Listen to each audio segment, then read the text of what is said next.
네, 오늘 우리 주신 하나님 말씀은 구약성경 이사야 43장 18절에서 21절까지 말씀입니다. 구약성경 이사야 43장 18절에서 21절까지 말씀입니다. 우리 하나님 말씀 길지 않으니까 한 목소리로 함께 봉독하겠습니다. 너희는 이전 일을 기억하지 말며 옛날 일을 생각하지 말라. 보라, 내가 새 일을 행하리니 이제 나타날 것이라.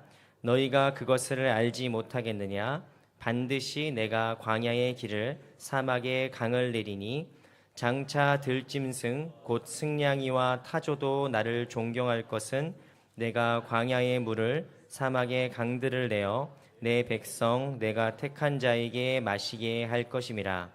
이 백성은 내가 나를 위하여 지었나니 나를 찬송하게 하려 함이니라. 아멘.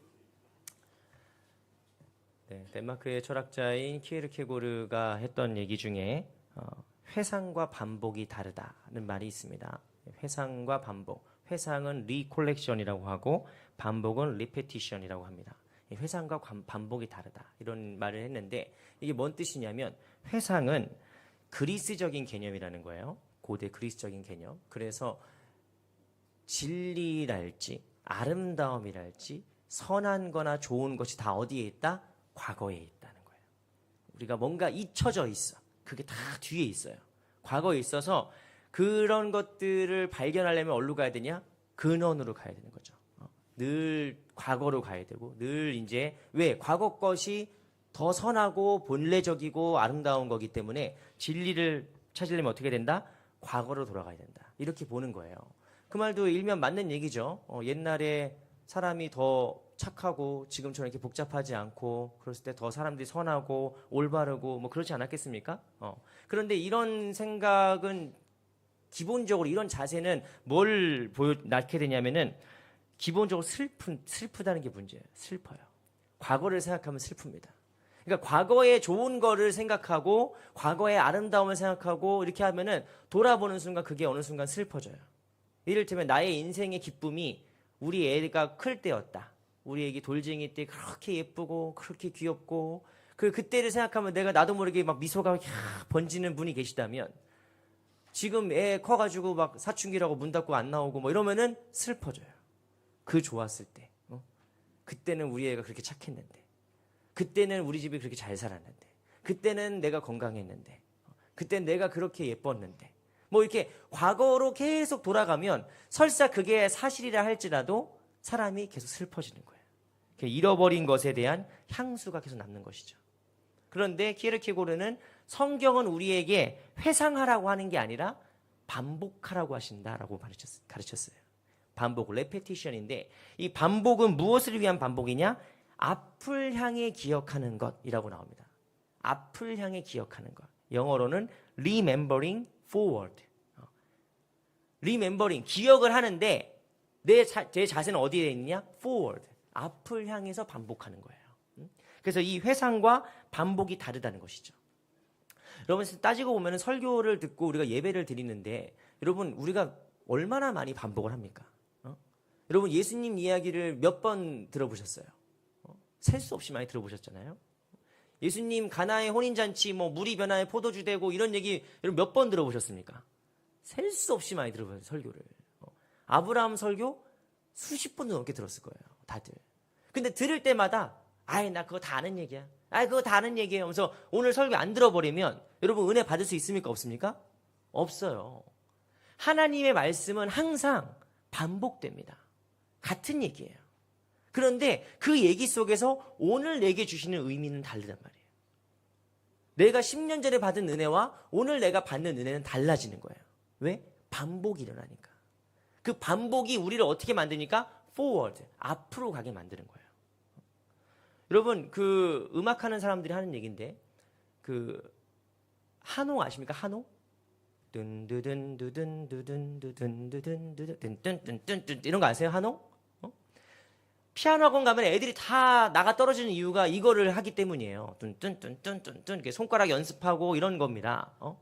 그거 하는데 만약에 여러분 피아노를 막 한 20년 쳤어요. 그래가지고 어디 대학 교수고 그리고 뭐 어디 뭐 오케스트라 이런 데서 수석 피아니스트고 예술의 전당 같은 데서 피아노 혼자 독주회하고 이런 분 정도 되는 분이면 한홍을 칠까요, 안 칠까요? 안 칠까요, 이제? 이거 뭐 다 뗐어. 그래서 안 칠까요? 더 쳐요. 더 열심히 칩니다. 올라가면 올라갈수록 기본적인 반복을 더 열심히 해요. 왜 그러느냐? 그 연주자들이 하는 얘기가 하루만 연습을 안 해도 내가 안다는 거예요. 그 일주일만 내가 연습을 안 하면 내 라이벌이 안 돼. 그리고 한 달을 연습을 안 하고 공연을 하면 누가 할까요? 관객들이 알아요. 반복은 그런 겁니다. 왜 우리가 반복을 하느냐? 반복이 우리를 포워드하게 만들어요. 반복이 우리를 더 앞으로 가게 만들어요.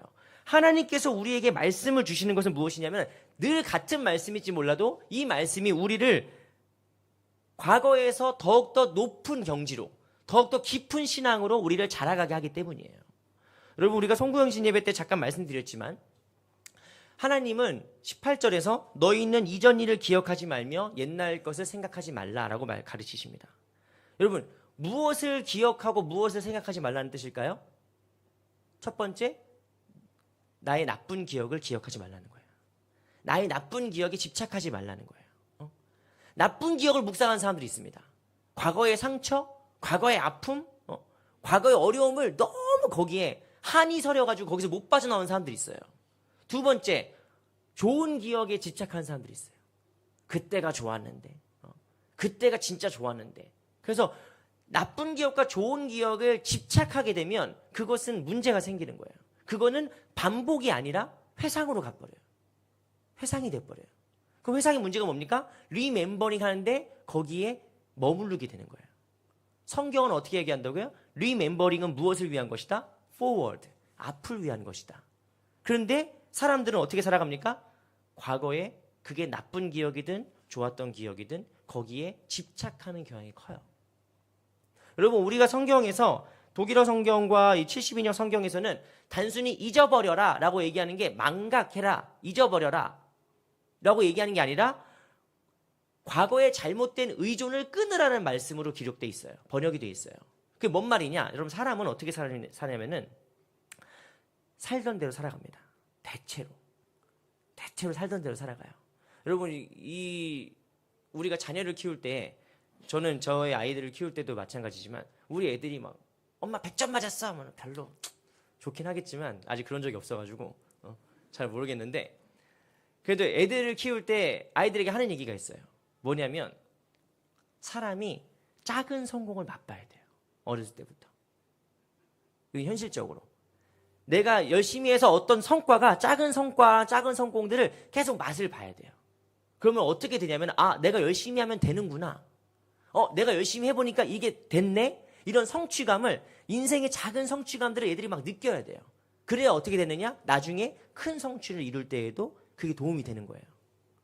근데 어렸을 때부터 맨날 10점 받고 20점 받고 살다 보면은 얘가 초등학교 때까지는 그냥 이쁘다 할 수 있는데 이제 중학교 올라가고 고등학교 올라가고 대학교 가고 사회 진출하면은 자기가 계속 10점짜리가 돼버려요.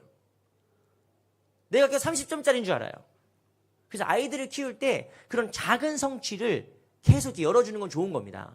근데 이거는 이게 교육학적인 얘기고 오늘 말씀에서 주님께서 잊어버려라고 하신 거는 그 이유가 무엇이냐? 많은 사람들이 경험적으로 잘못된 경험적 논리 구조를 갖고 있기 때문이에요. 사람들은. 그래서 사람들은 대체로 어떻게 생각하느냐? 옛날에도 이랬으니까 내일도 이렇게 되겠지 라고 생각하는 거예요. 옛날에 내가 기도해도 안 됐으니까 올해도 기도해도 안 되겠지. 이렇게 생각하는 거예요. 그러니까 이 사람의 이 경험이라는 게 무서운 겁니다. 그러니까 만약에 어떤 분이 운전을 하다가 아침에 자동차 시동을 딱 걸었는데 부릉 걸었는데 시동이 안 걸리는 거예요. 이상하다? 시동이 왜 안 걸리지? 막 끼익 하다가 이상해가지고 밖에 나가가지고 본네트를 쾅쾅쾅 쳐본 거예요. 쾅쾅쾅쾅 친 다음에 다시 시동을 웅 걸었는데 됐어. 시동이 걸렸어. 그럼 그 다음부터 이분은 시동이 안 걸릴 때마다 뭘 할까요? 카센터를 가야 돼요. 원래는 카센터를 가든지 뭐 수리를 받든지 해야 되잖아요. 그런데 옛날에도 이렇게 치니까 되던데? 이렇게 되는 거예요. 잘못된 경험이 잘못된 논리 구조를 만드는 것이죠. 응? 여러분, 하나님께서 18절에서 이스라엘 백성들에게 너희는 이전 일을 기억하지 말며 옛날 일을 생각하지 말라고 하는 이유는 무엇이냐? 너희들이 과거에 발목이 잡혀있지 말라는 거예요.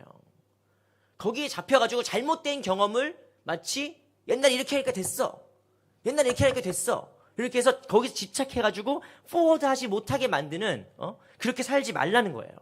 그래서 주님께서는 19절에 뭐라고 얘기하시냐면, 보라, 이제 내가 새 일을 행하리라. 이제 내가 새 일을 행하리니 이제 나타날 것이다 라고 말씀하십니다. 그러니까 과거에 집착하고 살아있는 우리에게 하나님께서 이제 새로운 일을 보여주겠다는 거예요. 그 새로운 일을 보여주는데, 우리말에서 이제 나타날 것이라 라고 하는 이 단어가 우리말로 나타난다, 그러니까 뭔가 없던 게 뿅 하고 나타나는 것 같잖아요. 없던 게 뿅 하고 나타나는 것 같은데, 오늘 말씀의 원어는 차마흐라고 합니다. 차마흐라는 단어의 차마흐라는 단어의 원래 뜻은 뭔 뜻이냐면은 싹이 트다라는 뜻이에요. 싹이 튼다. 그러니까 주님께서는 이렇게 말씀하시는 거예요. 이제 내가 새로운 일을 보여줄 건데, 그 일은 어떤 일이냐? 싹이 트는 일이에요. 광야에, 사막에 싹이 트는 것 같은 역사예요. 옛날에 미국의 그런 리더스 다이제스트 같은데 나왔던 글인데 특종이 있었습니다. 그건 뭐냐면, 이집트에서 4,000년 전에 미라가 발굴됐다는 거예요. 그 미라를 발굴해가지고 이제 뉴욕에 있는 어디 박물관에다 그거를 미라를 딱 갖다 놓은 거예요. 갖다 놓고 전시를 하는데 그 미라에서 싹이 나왔다는 거예요. 그러니까 그 미라 사이에 씨앗이 하나 껴 있었겠죠. 근데 그게 미라가 워낙 건조하게 만들고 마르게 만들고 하다 보니까 그 씨앗이 어쨌든 미라랑 같이 잠들어 있다가 적당한 온도와 습도를 받고 바깥 세상으로 나오니까 얘가 싹이 난 거예요. 그게 대서특필된 겁니다. 그게. 여러분, 이 사건은 우리에게 대단히 놀라운 걸 보여주는 거예요. 여러분, 그 작은 싹과 미라가 된 그 사람의 살아생전의 모습은 어땠겠습니까? 왕족이었겠죠. 파라오나 그런 누구나 한 사람이겠죠. 천하를 호령하던 인물이었을 거예요. 근데 그 인물이 죽어가지고 미라가 돼서 피라미드에 묻히는데, 금은보화로 가득 채운들 그 미라를 아무리 고급 향유와 유황을 발라가지고 잘 보존을 했다 한들 미라는 그냥 미라예요. 죽은 것은 생명이 없습니다. 죽은 것은 그냥 그렇게 누워있을 뿐이에요. 그런데 씨앗은 그 안에 생명이 있다면 뭐가 되는 거예요? 반드시 자라나게 되어 있어요. 씨앗은 심겨지면 적당한 온도와 적당한 때가 되면 반드시 자라게 되는 겁니다. 이게 생명의 역사예요. 하나님께서 내가 새 일을 행하리니 그 일이 이제 나타날 것이라 말씀하실 때, 그 나타난다는 게 뭡니까? 싹이 튼다는 얘기입니다. 싹이 튼다. 그래서 개역개정에서는 이제 나타날 것이다 라고 뭔가 나타난다, 미래적인 뭔가 뿅 하고 나타나나? 이런 느낌이 들지만, 공동번역이랄지 새번역 한글 성경이랄지 새한글 번역 성경, 작년 12월에 완간돼서 이제 출판됐어요. 새한글 성경에서는 이 말씀을 어떻게 번역했냐면, 보라, 내가 새 일을 하겠다. 지금 그 일의 싹이 나오고 있다. 하나님의 역사는 지금 그 싹이 움돋아 발라하고 있는 거예요. 우리는 하나님의 역사와 기적이 뭔가 뿅 하고 나타나길 바래. 완제품을 기도해요. 하나님, 우리 아들 서울대 가게 해주세요. 하나님, 우리 딸 사는 아파트 2배로 오르게 해주세요. 뭔가, 그래서 그렇게 우리가 기도한 대로 딱 이루어졌을 때, 하나님 기도 응답하셨다고. 그리고 내가 기도한 대로 이루어지지 않으면은, 하나님 내 기도 무시하신다고. 내 기도 안 들어주신다고. 그렇게 얘기한단 말이에요. 근데 하나님의 역사는 사실상 어떻게 나타나느냐? 발아합니다. 싹이 나요, 싹이. 이게 뭐가 될지 몰라요. 근데 조그맣게 싹이 나는 거예요. 그럼 우리가 뭘 믿어야 되는지 아십니까? 생명이 있는 씨앗은 반드시 자라서 열매 맺는다는 사실을 믿어야 돼요. 반드시 이게 자라서 열매를 맺게 돼 있는 거예요. 여러분, 엘리야가 갈멜산에서 그 바알과 아세라 선지자들과 그렇게 전투를 벌인 다음에 하나님의 이름을 승리했어요. 그 다음에 왕에게 이게 얘기합니다. 내가 이제 가뭄을 그치고 비를 내려달라고 기도할 것이다. 왕이요, 저기 멀리서 같이 보고 계시라고. 그래서 엘리야가 정말 가랑이 사이에 고개를 쳐박고 목숨을 다해 기도합니다. 하나님 비를 내려달라고. 비를 내려달라고 목숨을 다해 기도해요. 그런 다음에 자기 시종한테 얘기합니다. 가서 저기 언덕 가서 좀 보고 와라. 구름이 좀 나오나 뭐 비가 오나 좀 보고 와라. 자기는 목숨 걸고 기도하니까. 계속 기도합니다. 계속 기도하는데 어느 날 시종이 와가지고 선지자님, 엘리야 선지자님, 저 멀리서 손바닥만한 구름이 보입니다. 저 멀리서 손바닥만한 구름이 보여요. 그 얘기는 뭡니까? 비 올 기미는 안 보인다는 얘기예요. 비가 오려면 어떻게 해야 됩니까? 막 먹구름 몰아치고 막 천둥번개 꽝 하고 비가 쫙 쏟아져야 우리 하나님 역사 같잖아요. 근데 엘리야는 그때 어떻게 한 줄 아십니까? 저 바다 멀리서 손바닥만한 구름이 일어나니까 엘리야가 됐다, 이제 됐다. 그 일어나고 가요. 왕한테 이제 큰 비가 올 거니까 빨리 내려가시라고. 그 엘리야는 달려서 도망갑니다. 정말로 어떻게 되죠? 비가 오고 있는 거예요. 하나님의 역사는 여러분 우리 눈에 완제품으로 뚝 떨어지는 게 아니에요. 그럴 수도 있지만 대부분의 경우는 어떻게 됩니까? 발라한다고요. 발라. 싹이 트고 있어요. 씨앗이 심겨져서 자라고 있는 거예요. 하나님의 역사는 그런 과정 가운데 있는 겁니다. 하나님의 역사는 척박한 땅을 뚫고 일어나는 새싹의 역사로 되는 거예요. 여러분 이것을 우리가 믿지 못하겠거든 봄을 믿으면 돼요. 봄. 여러분 공교롭게도 지금 우리 송구영신 예배부터 온가세 때까지가 제일 추웠습니다. 올 겨울에 제일 추운 날씨. 그래서 제가 1월 2일 날 약속이 있어가지고 그 추운 날 점심에 어쨌든 약속이 있어가지고 갔는데 꼭 약속을 이상하게 매봉역이랑 양재역 사이에 많이 잡으세요. 차로 가기도 힘들게 뭐 될 때도 없고 뭐 그래가지고 아무튼 그날 이렇게 갔어요. 가니까 또 막 뭐 양손에 막 선물 많이 주셔가지고 감사는 한데 너무 추운 거예요. 그날 낮에 바람이 확 부는데 진짜 막 그 아시죠? 찬바람 나면 눈물 나고 그런 거 아시죠? 뭐 실현당한 사람도 아니고 거기서 이렇게 들면서 막 너무 추워서 내가 막 이렇게 빨리 이걸 집에다 갖다 놓고 또 교회 와야 되니까 그래가지고 막 이렇게 막 오고 있는데 너무 추운데 내가 이번 주 설교를 준비하고 있잖아요. 그래서 말씀을 계속 묵상하면서 걸어가는데 내 마음속에 어떤 마음이 드냐면은 봄이 올까? 이런 마음이 드는 거예요. 그럼 봄이 올까요, 안 올까요? 어떻게 하세요? 이렇게 추운데. 내 눈에는 봄이 올 증거가 하나도 안 보여요. 사람들 다 이러고 다니고 막 다 막 칭칭 두르고 다니고 나무 막 앙상하고 양재천 아주 상박하고 그렇습니다. 그런데 우리는 뭘 알아요? 봄이 오는 거예요. 봄이 반드시 옵니다. 그걸 어떻게 합니까? 살아봤으니까 알죠. 살아서 봤으니까 알죠. 여러분 하나님의 역사의 응답도 마찬가지입니다. 하나님의 역사에 대한 응답도 우리가 하나님의 역사의 응답을 작은 것에서부터 계속 발견해 나가야 돼요. 계속 하나님의 역사를 발견해 나가면 우리가 하나님을 어떻게 되느냐? 신뢰하게 됩니다.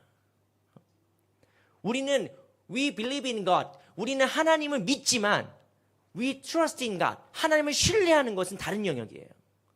believe는 나의 신념과 나의 태도와 나의 자세와 나의 근원이 하나님을 향한 것이지만 trust는 뭐냐? 매일매일 하나님을 신뢰하는 경험이 쌓였을 때 트러스트 할 수 있는 거예요.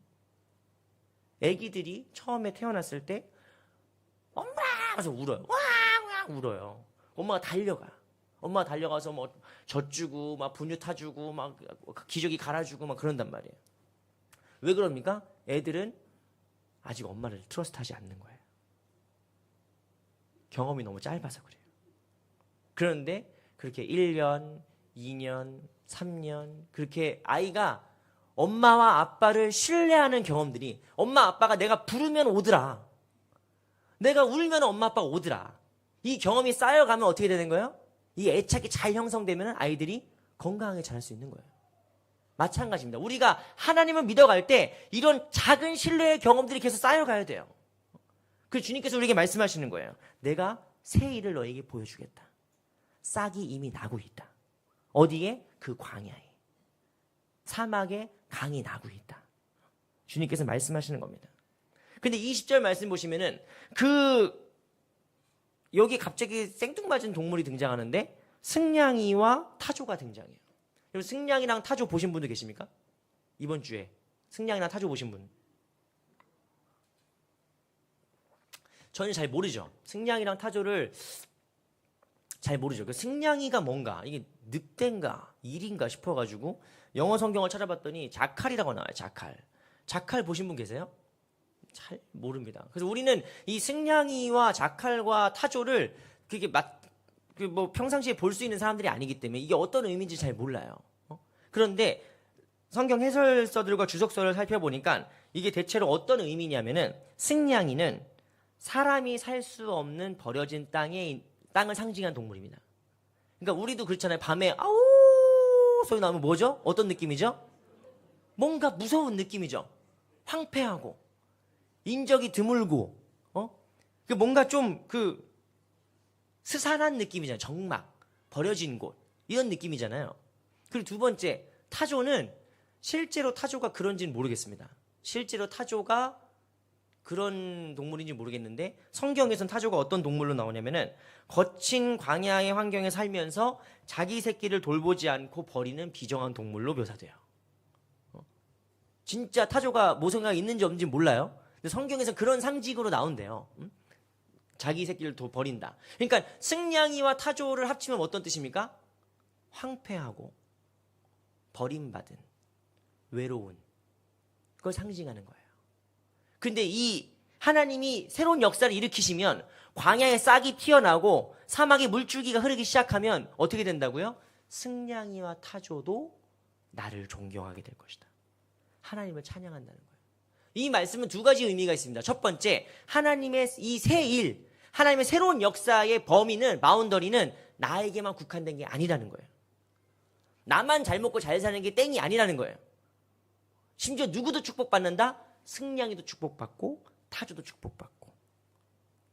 교회로 따지면 하나님이 우리 교회를 복주시고 우리를 부흥하게 하신다는 건 어떤 의미입니까? 그냥 우리만 잘 먹고 우리만 잘 되고 우리만 사람 많아지고 재정 많아지는 게 다가 아니라 우리를 통해서 이 지역에 소외받고 외롭고 마치 버림받은 것 같은 사람들의 마음이 평안을 누리게 되는 거예요. 축복이 연결되는 거예요. 이 땅의 고아와 과부와 나그네 같은 사람들이 우리가 복받은 걸 통해서 이들도 같이 복을 받게 된다는 거예요. 그 두 번째, 이게 어떤 의미냐? 승냥이와 타조도 나를 존경해야 된다. 그 말은 예수님 말씀이랑 똑같은 거예요. 오늘 피었다 지는 들풀도 주님께서 이렇게 먹이시거든. 공중에 나는 새도 주님이 내 아버지가 이렇게 먹이시거든. 하물며 너희일까 보냐. 하물며. 여러분, 주님의 이 새로운 역사에 승냥이와 타조도 축복의 대상이에요. 그럼 하물며 너희일까 보냐. 이 믿음이 작은 자들아. 주님 말씀하시는 거예요. 하나님의 자녀인 우리는 하나님의 축복의 이 바운더리 안에 있는 겁니다. 이 영역 안에 있는 거예요. 그럼 우리의 승냥이와 타조는 존경해요. 존경하고 끝나. 그럼 우리는 뭐 하면 됩니까? 우리도 존경하면 끝나면 됩니까? 우리는 찬양하게 되는 거예요. 우린 찬송하게 되는 거예요. 그래서 21절 말씀 뭐라고 써있느냐? 주님께서 이 백성은 나를 위하여 지었나니 나를 찬송하게 하려 함이라 라고 주님 말씀하시는 겁니다. 여러분, 교회가 건강하고 부흥하면 어떤 일이 벌어지는 줄 아십니까? 세상 사람들이 교회를 칭송해요. 존경해요. 나는 교회 안 다니지만 내 자식은 교회 다녔으면 좋겠다는 말이 나와요. 왜? 교회 다니는 사람들 내가 보니까 너무 좋더라. 너무 존경할 만하더라. 이런 말이, 고백이 절로 튀어나오게 돼 있어요. 그리고 그 교회에 다니는 부흥하는 교회에 있는 성도들은 어떤 마음인 줄 아십니까? 찬양이 멈추진 않는 거예요. 찬양이 끊이진 않는 거예요. 교회가 부흥하고 정말 건강하다는 건 무엇이냐? 밖으로는 존경받고 안에서는 찬양하고 감사하는 거예요. 오늘 말씀에 지금 맞다고 띵동 하잖아요. 정답! 이렇게 생각하시고. 응? 여러분, 이 백성은 내가 나를 위해 지었나니 내 이름을 찬송하게 하려 합니다. 여러분, 여기서 이 말씀을 잘못 오해하는 사람들이 있어요. 마치 우리가 하나님을 예배하도록, 우리 하나님을 찬송하도록 기계적으로 우리를 찍어냈다고 생각해. 그래서 하나님은 꼭 우리가 무슨 로봇처럼 맨날 막 영원히 찬송하고 영원히 예배하고 그런 걸 원하시나요? 이렇게 생각하는 경우가 있어요. 그런데 이 백성은 내가 나를 위하여 지었나니 했을 때 이 지었나니라는 말의 히브리어 단어는 야차르라고 하는데 이 야차르라는 단어가 용례가 중요하죠. 용례. 이 첫 번째 용례가 뭔 뜻이냐면은 토기장이가 그릇을 만들 때 쓰는 단어입니다. 그러니까 빚었다. 그러니까 이 백성은 내가 나를 위하여 빚어가고 있다는 뜻이에요. 지었다는 뜻이에요. 그러니까 만들 때 여러분 만든다는 성경에서 하나님이 만들 때 동사가 몇 개 있는데 첫 번째 동사가 바라입니다. 바라. 바라는 태초에 하나님이 천지를 창조하시니라. 그러니까 없던 걸 만드는 걸 바라라고 해요. 크레아티오 엑스 니힐로 무에서 뭔가를 만드는 걸 바라라고 해요. 근데 오늘 이 야차르는 뭐냐면은 있는 거에서 빚어가는 거예요. 여러분 이게 우리 믿는 자들에게 되게 중요한 말씀입니다. 무엇이냐? 우리의 모든 경험이 하나님이 나를 빚어가는 재료가 돼요. 여러분 우리의 모든 눈물과 우리의 모든 아픔과 우리의 지금 모든 결핍과 우리의 모든 부족함이 하나님이 빚어가는 재료가 된다고요. 여러분 우리는 맨날 좋은 경험만 있어야 된다고 생각하지만 그건 마치 한 가지 색깔로 캔버스를 다 그리는 것과 같습니다. 아름답진 않죠. 황금색으로 막 번쩍번쩍 칠해보세요. 그게 아름답진 않아요. 진정한 아름다움은 무엇입니까? 수많은 색들이 어울리면서 조화를 이루어가는 거 아니겠어요? 우리의 삶이 아름다운 건 무엇이냐? 우리의 모든 눈물과 아픔과 때로는 기쁨과 감사가 온갖 오묘한 색깔을 내면서 빚어져 가는 거거든요. 하나님이 우리를 어떻게 만들고 계시다고요? 그렇게 만들고 계신다고요. 여러분의 인생이 2025년 여러분이 흘렸던 눈물과 여러분이 느꼈던 감사와 모든 경험이 하나님 앞에 버림받을 게 하나도 없습니다. 하나님이 야 이건 못 쓰겠다 해서 버리는 게 하나도 없어요. 우리의 모든 눈물을 하나님께 쓰시는 거예요. 그래서 뭐 어떻게 하십니까?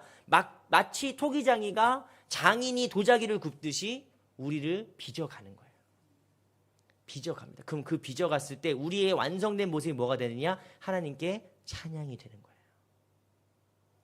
여러분 이거는 귀납법적인 경험입니다. 귀납법적인 경험이에요. 이거를 이제 모든 장로교와 개신교의 어떤 신앙의 그 표본이 되는 웨스터민스터 신앙 고백에서는 이 말씀을 중심으로 그게 뭐 100 몇십 문 되거든요. 100 몇십 문답이 돼요. 그러니까 그거 다 외우는 사람이 어디 있겠어요. 저도 못 외워요. 근데 1문, 제일 중요한 1문 1답이 뭐냐? 사람의 제일 되는 목적이 무엇입니까? 그러면 답을 할 때 뭐라고 답해야 되냐? 사람의 제일 되는 목적은 오직 하나님을 기뻐하며 그를 영원히 찬송하는 것입니다. 이게 답이에요. 근데 이거를 오해하시면 안 돼. 이것은 교리적으로 연역적으로 만든 것이지 사실 이 말씀은 언제 비롯되느냐? 모든 삶의 그 아픔과 눈물과 감사와 기쁨과 이 모든 것들이 하나님 안에서 다 빚어진 다음에 하나님 모든 것이 은혜였습니다 라고 고백하는 그 찬양이 먼저란 말이에요. 귀납적인 경험이 먼저예요. 여러분 제가 2026년 예언을 하나 하겠습니다. 뭔가 사이비처럼 저를 보시는 분이 계신데 사이비는 아니고 예언을 하자면 여러분 2026년 여러분의 마지막 고백이 찬양이 되어야 될 줄 믿습니다. 하나님을 찬양하는 고백이 되어야 돼요. 될 거예요. 그렇게 될 거예요. 그래서 여러분 하나님께 기왕이면 제가 담임 목사로서 여러분들이 기왕이면 감사의 찬양, 기왕이면 진짜 감사와 축복의 찬양이 넘쳤으면 좋겠어요. 여러분 연말이 모든 고백이 찬양이 될 거예요. 결국엔. 그래서 여러분이 마치 학생들이 작은 성취감을 느껴야 되는 것처럼 믿음이 아직 약한 자들이 작은 기도 응답부터 하나님을 신뢰해 가야 되는 것처럼 여러분 우리의 올해 삶도 작은 찬양으로 만들어져 가야 돼요.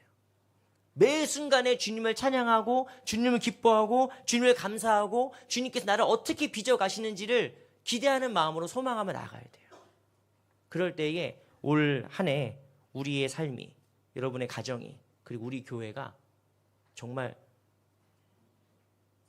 처음에는 이 올 초에는 새싹처럼 작은 싹처럼 보이는데 이게 뿌리 내리고 자라서 열매 맺고 30배, 60배, 100배의 귀한 결실을 맺는 우리의 삶과 우리 교회가 다 될 줄로 믿습니다. 그런 여러분 삶이 되기를 주님의 이름으로 축원합니다. 이제 이 거룩한 주님의 약속을 소망하는 마음으로 이 2026년 첫 해에 주님의 살과 피로 우리의 신앙을 고백하면서 함께 나아가도록, 연합하며 나아가도록 하겠습니다. 제가 기도하겠습니다. 주님, 우리에게 생명을 주시고 우리와 동행하시기 위하여서 살과 피를 모두 다 찢고 쏟으신 그 주님의 은혜 앞으로 나아갑니다. 그 은혜의 밥상 앞으로 나아갈 때 주님, 우리의 허기짐이 충만하게 채워지게 하시고 주님 안에서 우리가 다시 한번 새 힘을 얻어서 올 한 해를 살아가는, 능력 있게 살아가면 승리하는 저희들 다 될 수 있도록 인도하여 주시옵소서. 모든 것 주님께 맡기오며 예수 그리스도의 이름으로 기도드리옵나이다. 아멘. 이 시간 먼저